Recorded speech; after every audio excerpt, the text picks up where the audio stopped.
Good morning friends. Today we are going to study about linear equation in two variable chapter 3 class 10. हम इस video में पढ़ने क्या जा रहे हैं। सबसे पहले हम linear equation in one variable जो हम लोगों ने क्लास 9 में पढ़ा था उसे हम रिकॉल करेंगे।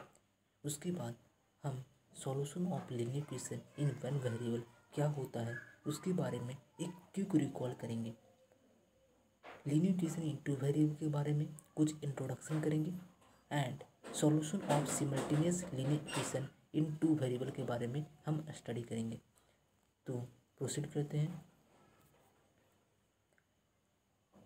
Linear equation in one variable. Linear equation in one variable कहते किसे हैं? N equation in the form of ax plus b is equal to 0 where a, b are real numbers and e not equal to 0 is called linear equation in one variable. एक basic question ये rise होता है कि linear equation in one variable हम इसे क्यों कह रहे हैं? Why we are saying this equation as a linear equation in one variable?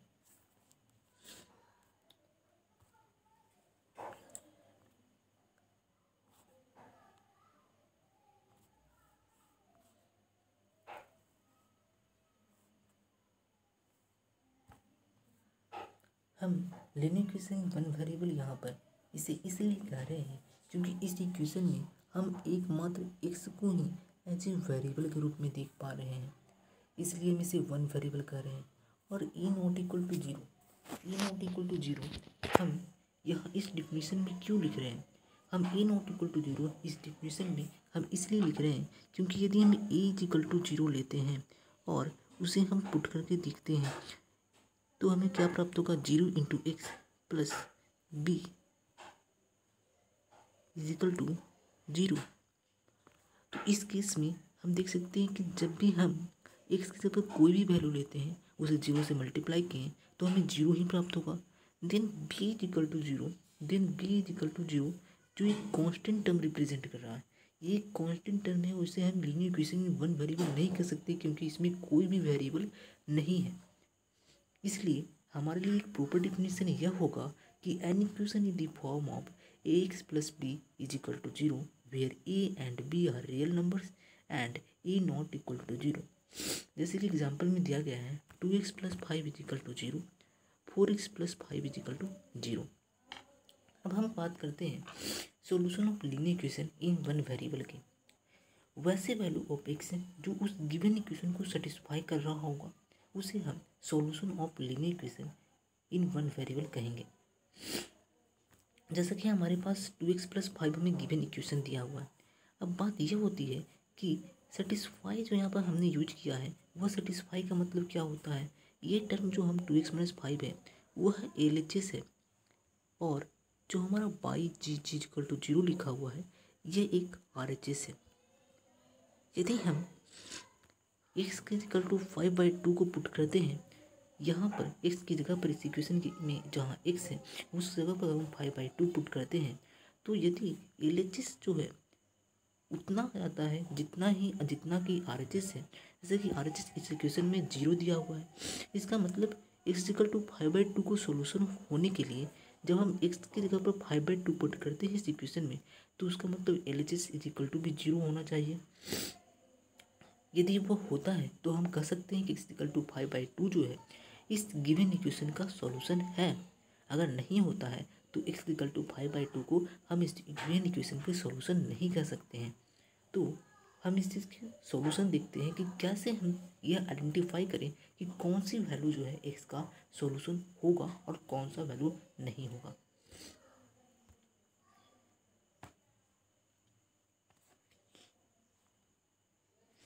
Solution put x equal to 2, put x is equal to 5/2 in equation first, जहाँ की हमने LHS terms को लिया 2x माइनस 5। हमारे पास हमें याद होना चाहिए कि जो LHS था वह था 2x माइनस 5 और इसी की जगह पर x की जगह पर हमने 5/2 को पुट किया तो 2 × 5/2 - 5 जो हमें रिजल्ट देगा वो 0 होगा। जो RHS है 0 जो है RHS है, इसका मतलब हमें कंडीशन क्या चाहिए था x = 5/2 को सोल्यूशन होने के लिए। LHS भी अगर 5/2 को पुट करने पर LHS भी यदि 0 होता तो हम कह सकते थे कि x = 5/2 सॉल्यूशन है उस इक्वेशन का, और यहाँ पर वैसा ही हो रहा है। Then we can see that x = 5/2 is the solution of the equation. Since LHS is equal to RHS, that is x = 5/2 satisfy the equation 2x - 5 = 0. So we can see that x = 5/2 is the solution of the given equation 2x - 5 = 0. अब हम बात करते हैं x = 1 के लिए। जैसे ही x = 1 हम put करते हैं इक्वेशन फर्स्ट यहाँ पर क्या है 2x - 5 ही इक्वेशन फर्स्ट है। तो यदि हम पुट करते हैं x की जगह पर 1 को तो 2 × 1 - 5 जो हमें देगा -3 which is not equal to 0। If we put x = 1 in LHS we get -3 which is not equal to 0, then we can say that x = 1 is not the solution of the equation. And if it's not the solution of equation, क्योंकि यह जो है equation को satisfy नहीं कर रहा है क्योंकि LHS is not equal to RHS। हम आशा करते हैं कि आपको ये समझ में आ चुका होगा कि किस प्रकार से कौन सी वैल्यू x की कौन सी वैल्यू किसी भी इक्वेशन में उस इक्वेशन का सॉल्यूशन होगा और कौन सी वैल्यू उस इक्वेशन का सॉल्यूशन नहीं होगा। इसे आप आइडेंटिफाई करने के लिए आप बिल्कुल अच्छी तरह से समझ चुके होंगे। तो हम आगे प्रोसीड करते हैं।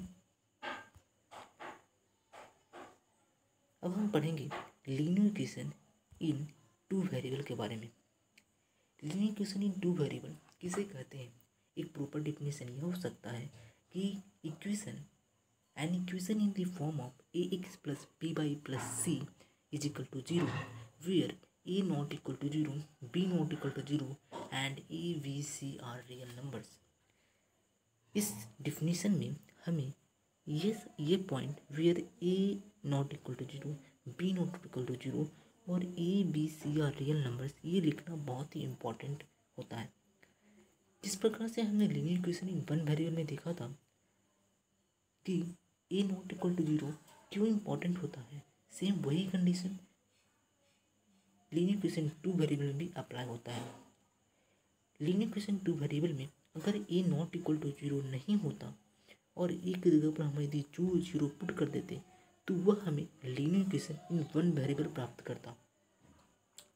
यदि a not equal to 0 है परंतु b is equal to 0, in that case b again will find an equation in 1 variable। तो इसीलिए a not equal to 0 और b not equal to 0 इस डिफिनेशन में लिखना जरूरी होता है। उसके बाद इस इक्वेशन को हम 2 वेरिएबल इसलिए कह रहे हैं क्योंकि x as 1 variable and y as 1 variable इस इक्वेशन में दिया गया है, तो इसे हम लीनियर इक्वेशन इन 2 वेरिएबल कहेंगे। कभी कभी जो हमने non zero value of a और b को हमने देखा कि a not equal to 0, b not equal to 0, किसी बुक्स में ये दिया हुआ होता है कि उसी कंडीशन को रिप्रेजेंट किया जाता है a² + b² not equal to 0। अब क्वेश्चन ये भी अराइज हो सकता है कि आखिर a² + b² not equal to 0 वह किस प्रकार से a नॉट इक्वल टू 0 और b नॉट इक्वल टू 0 को रिप्रेजेंट करता है। तो हम एक्सप्लेनेशन को देख सकते हैं कि since a and b are real numbers and the square of real numbers gives a non negative number, so a2 and b2 are non-negative numbers and addition of two non-negative numbers can't equal to 0 if and only if a not equal to 0 and b not equal to 0। इसका मतलब क्या हुआ होगा? जैसा कि हमने देखा था कि a और b जो है दोनों ही रियल नंबर है और हमें ये डिफिनीशन क्लास 9 में हमने पढ़ा था कि रियल नंबर्स किसे कहते हैं? वैसा नंबर जिसके स्क्वायर करने पर हमें एक नॉन नेगेटिव नंबर प्राप्त हो तो उस नंबर को हम रियल नंबर कहते हैं। इसका मतलब ये हुआ कि जब हम ए का होल स्क्वायर करेंगे जो उस इक्वेशन में दिया हुआ है वो भी एक नॉन नेगेटिव नंबर ही होगा। बी का जब हम होल स्क्वायर करेंगे तो वो भी हमें एक नॉन नेगेटिव नंबर ही प्राप्त होगा। तो आप एग्जाम्पल में आप ये सोच सकते हो कि यदि आपसे ये कहा जाए कि 5 नंबर है उसमें हमको प्लस बी करना है और इसको ऐड करने पर आपको 0 प्राप्त करना है, और यदि हम कह दें कि बी जो यहाँ पर वैल्यू है वो एक नॉन नेगेटिव रियल नंबर है, तो आप कहेंगे कि सर ऐसा कोई भी नॉन नेगेटिव रियल नंबर नहीं है जिसको बी की जगह पर पुट करने पर हमें LHS 0 प्राप्त हो जाए। ठीक उसी प्रकार से हम कह सकते हैं कि किसी भी दो पॉजिटिव रियल नंबर्स की एडिशन 0 तब नहीं इक्वल हो सकती है जब तक कि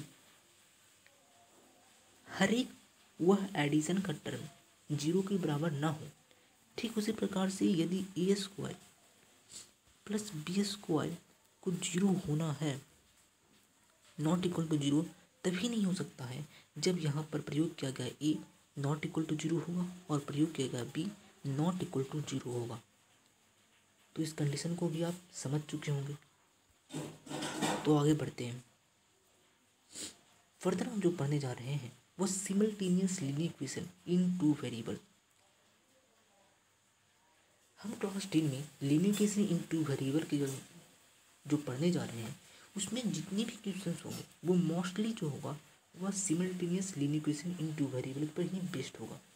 तो उस चीज़ को हमें समझना बहुत ही ज़रूरी है। सिंपली हम कह सकते हैं कि दो लीनियर इक्वेशन के पेयर को दो linear equation in two variable को हम एक system of simultaneous linear equation कह सकते हैं। A pair of linear equation in two variable is said to be a system of simultaneous linear equation. इसका मतलब ये हुआ कि किसी भी linear equation in two variable जो पेयर में हो या फिर किसी दो linear equation in two variable को हम system of simultaneous linear equation कह सकते हैं। जैसे कि एग्जांपल में दिया गया है कि 5x plus 4y-3 is first equation and 3x plus 4y plus 5 is second equation. तो यह दो इक्वेशंस को हम system of linear equation in two variable कहेंगे। यदि हम जनरल फॉर्म में रिप्रेजेंट करना चाहेंगे तो a1x plus b1y plus c1 is equal to 0, a2x plus b2y plus c2 is equal to 0, जहाँ के a1, b1, c1, e2, b2 and c2 are real numbers and a1, b1, a2, b2 are not equal to 0। ये जो term हमने लिखा है वो हमने linear equation in two variable की डिफिनीशन के बिहाफ पर भी हमने लिया है।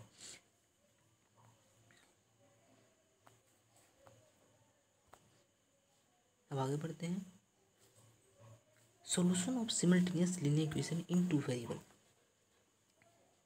जिस प्रकार से हमने linear equation in two one variable की सॉल्यूशन को देखे थे उसी प्रकार से solution of simultaneous linear equation in two variable को भी देखेंगे। बस इसमें अंतर यही है कि जो हम solution of linear equation in one variable की बात किए थे तो उसमें सिर्फ हमने ये देखा था कि वह वैल्यू x का जो हमने लिया था वो किसी एक इक्वेशन को सेटिस्फाई कर रहा या फिर नहीं।